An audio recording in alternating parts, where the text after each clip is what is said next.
Raila Odinga, Kenya Kwanza ODM agreement.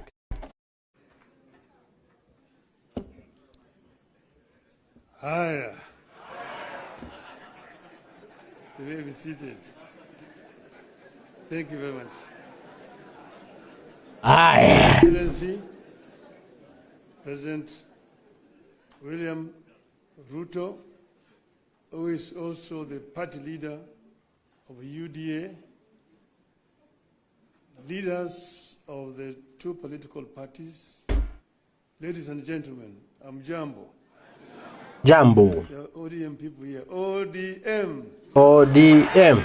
ODM. Tumbaza yake. ODM.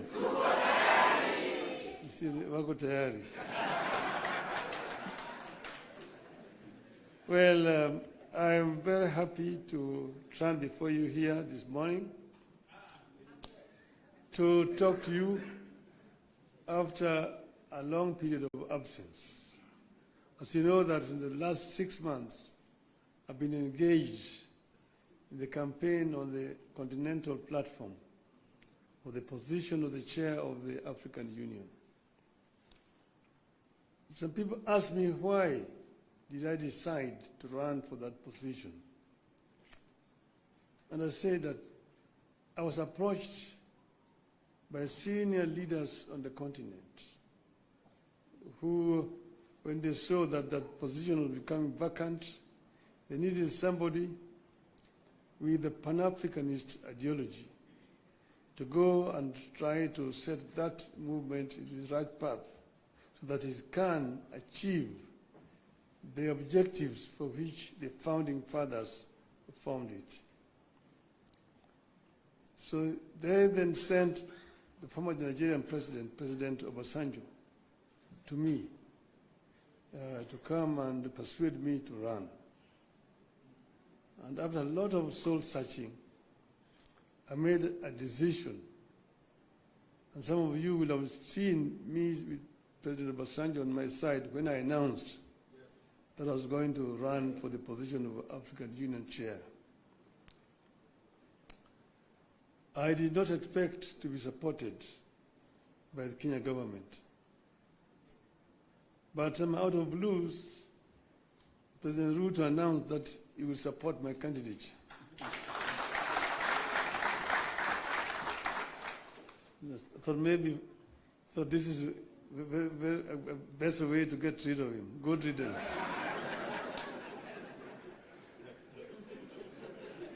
I would say that in respect of the motives, he actually was genuine because he followed that announcement by giving full support to my candidature. As you know, you cannot run for the chair of African Union without being sponsored by your home government. You cannot just sit somewhere there and say, Mimi ni Professor Kithure Kindiki, I want to be a chairman of African Union. You will not even be seen. Your name must be presented by a government official through the embassy of Kenya in Addis Ababa. And this they did. And not only that, they put also the machinery behind my campaign. And Mr. President Ruto himself called various presidents and made appointments for me and also persuaded them to support my candidature. He himself invited the president from East Africa here in Nairobi to basically adopt me as a candidate for the Eastern region. And this they did. So Kenyan ambassadors in all those foreign countries were also informed and that they would support my candidature. And whenever I went to, they received me at the airport, took me to the hotels, and also took me to meet with the president. I was able to meet more than 40 presidents on the continent. And I traveled Africa from east to west, south to north, like never before. As you know that I have been the High Representative of the AU on issues of infrastructure. So I'm not actually strange to these issues, I mean to the continent. But it gave me a better opportunity to now understand problems facing many African countries firsthand from the leadership of the continent. Let's know that our continent has suffered seriously from innovations from outside. First was the slave trade that took so many of able manpower across the shores to go and work in the building of Americas, both North America and South America. Some were taken to Arabia, some were incarcerated there and died there. So that was the first. Then came colonialism, where they went and set somewhere in Berlin and partitioned Africa according to their interests. British, French, Italian, Portuguese, and so on and so forth. So Africa has suffered seriously. That was colonialism. Then when Africans fought for independence, they granted it, but it was a flag. But then there was also neo-colonialism that came about, and Africa has continued to be marginalized. So I saw this and came up with a program of how we were going to deal with these issues. We campaigned strongly, and we went to Addis Ababa quite confident of victory. Before I went there, the women here, Orange women in Nairobi, organized a prayer meeting for me in Bomas of Kenya. And they prayed for my success. And I told them that they were only going to do two outcomes in Addis. One, we would win, in which case we would have succeeded. The other one, we would lose, but we would also have succeeded. Because I told them why, we will come back home. So east and or west, home is? So Best.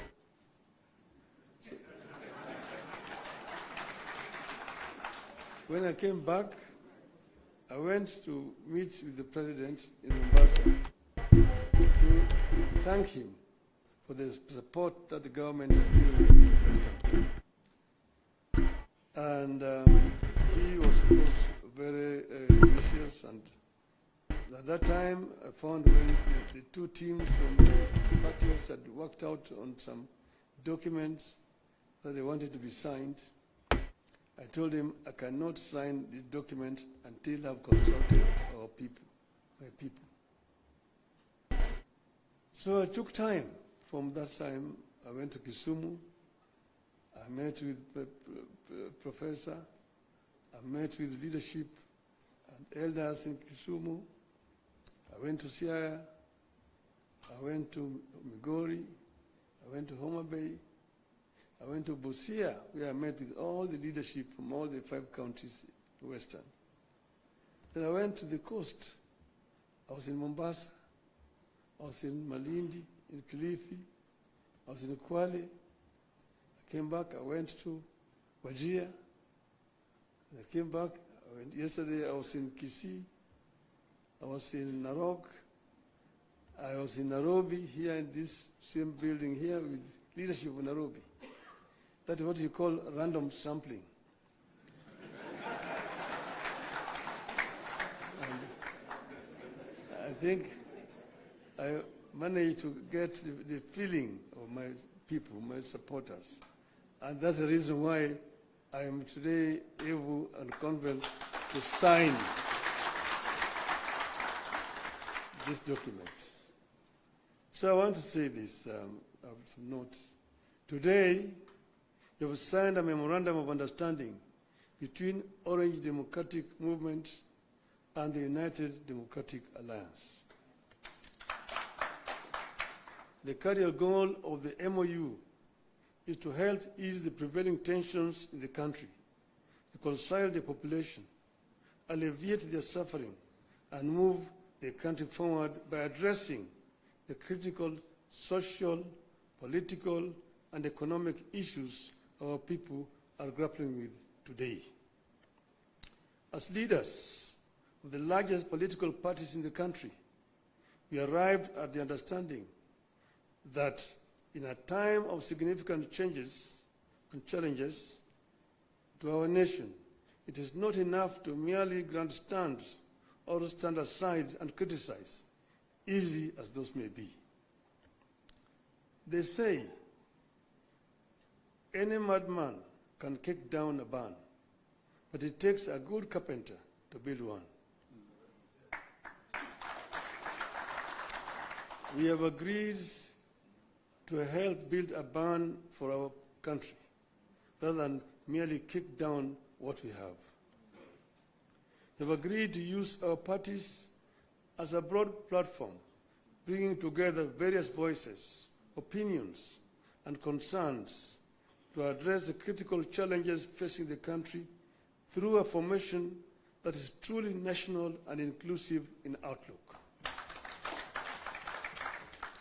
A core problem we agreed to prioritize is youth unemployment and resulting hopelessness that has made them easy fodder in political contests in which there is nothing tangible for them. In this MOU, we agree to embark on steps to realign the country's economic, social, and political priorities to address the youth agenda that has progressively fallen behind in the last 62 years of our independence. Through this MOU, we commit to uphold the Constitution, the rule of law, and respect for human rights.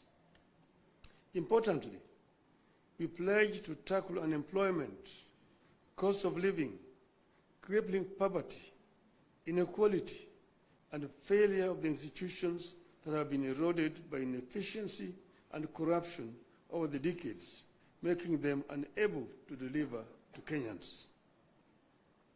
We seek a more equitable country in which all peoples of all backgrounds are included in the enjoyment of socio-economic benefits and are equal members of one indivisible nation.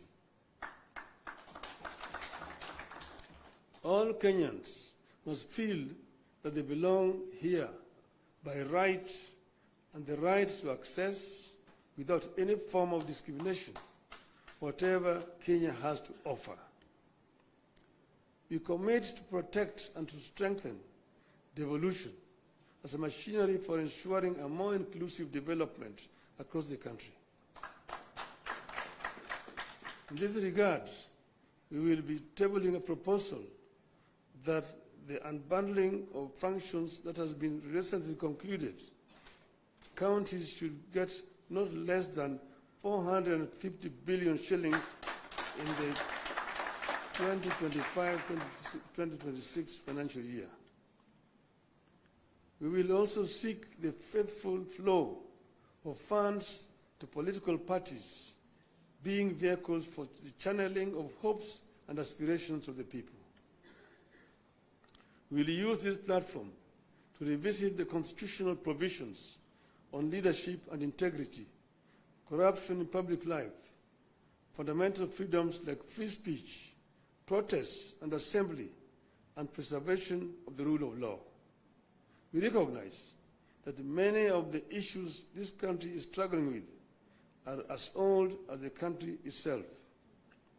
It will take mutual trust between leaders and the creation of a conducive environment for them to be tackled with honesty and objectivity in a broadly constituted formation. As leaders of and our parties, we commit to hold regular consultations on pressing issues, exchange expertise and information on the best practices in the governance of the Republic of Kenya, and facilitate and participate in public activities of interest to the people of Kenya that relate to their problems. We make it clear that the memorandum we have signed today does not define the formation of a political coalition between ODM and UDA. However, its successful implementation could inform the basis of steps toward the establishment of a broadly constitutive and progressive formation for a stable country in future. We urge all Kenyans who are interested in having a stable, inclusive, and progressive country, devoid of grandstanding and alienation of whole communities and regions, to rally behind this formation in the interest of our nation. God bless Kenya. Thank you. My pleasure now to invite my brother, William Samoei Ruto, to come, the party leader of UDA.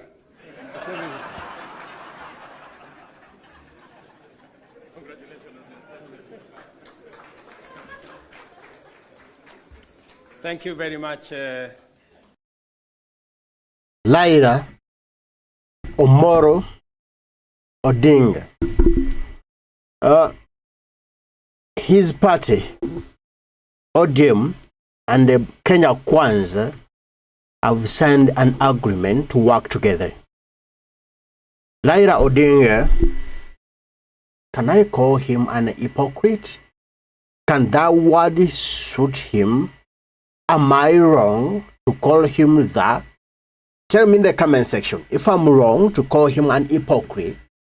Because Kenyans, people of East Africa, loved Odinga, wanted him to be the president of Kenya, believed in him, thinking he will bring peace, democracy, and prosperity to Kenya.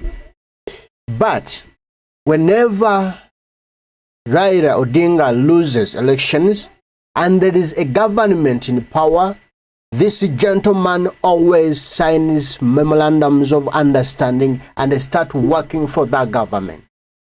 Then after some years, some months, the guy come out that he is against the government.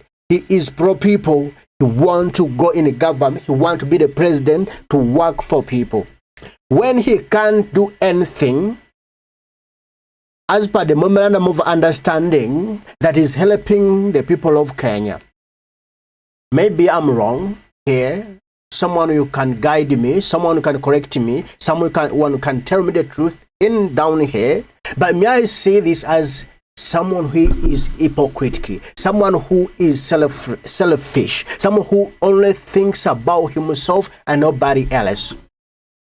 He said, many people, elderly people in Africa, approached him to contest as the leader of a what? African Union, AU, or AU, Organization of African Union, like that, to be the leader. And he refused in the beginning, but in the end, he accepted. And he says, the president, Samuel Ruto, came in strongly and he said he will support him. Now, let's look here.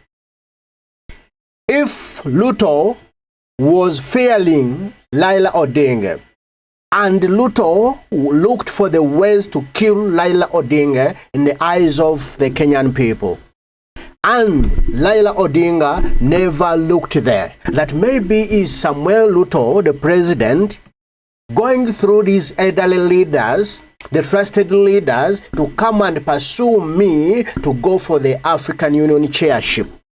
Yet he is driving me away from the politics of Kenya. He wants to show me all the world that he loves me, and he is fighting to see that I become the chairman of that the Organization of Africa. Yet the man, he is pushing him away from Kenya. Can you think of that? Ruto might have sat down with some people, some supporters of him, and planned a way to drive away Odinga from the politics of Kenya, to make him bad in the eyes of people. Because many Kenyans believed in Raila Odinga, and wanted him to be president. And many people were going to on the streets to fight to see that Raila Odinga becomes the president of Kenya. Now, how can you make that guy who is loved by many people being hated? You bring him closer to you, then people will hate him. Now that's what is in Kenya. I don't think the way Kenyans loved Raila Odinga is the same way they love him now. Because may I see this as a disappointment. The guy is disappointing Kenyans because of his selfless interests. He only thinks of himself. He wants to be to prosper. He wants to be somewhere and no Kenyans. That's where the guy is losing. I do believe Samuel Ruto did this purposely to go there. Because he knew the guy, that this guy one day will shake the hand. But how can I drive him there? Let me first pass through my friends in Africa to coerce him to that position. He will lose, then he will have no chance but to connive with me, to join me. We make a memorandum of understanding, we work together in the government, then I will be safe. In the second alignment, which is going to be there in 2027 in Kenya, Raila Odinga will be no more. Meaning, as per now, Ruto is free-minded, is free. He has no pressure that there is somebody who is going to take me out of this chair. Remember, there was a small difference, and some say Raila Odinga was the president, but votes were rigged. Because there was a slight difference between Raila Odinga and Samuel Ruto. Which means, if Raila Odinga persisted on that Ruto stole our votes, Ruto stole our victory, now Raila Odinga by today would have been very further, and it is possible that Raila Odinga would have been president in 2027. And Ruto would have lost that vote. But as we speak right now, Ruto is just celebrating. I'm going to be president for the second term. He would have got only the first term and loses, but the guy is now free. How are you going to fight this, bro? How are you going to stop this, bro? How are you going now to take away Ruto? Are we having leaders to contest for this seat who are organized, who are ready, than Raila Odinga? Do you have those leaders in Kenya? Somebody tell me in the comment section. If we have them, God bless. But me, I see it in that way. Ruto just played Odinga technically, and Odinga is out of the game. For him, he's just happy there, but I don't believe he will keep that love with the Kenyan people. Just tell me in the comment section, what do you think about this agreement? Where is it taking Kenya? Where is it taking East Africa? Is it taking Africa? Peace.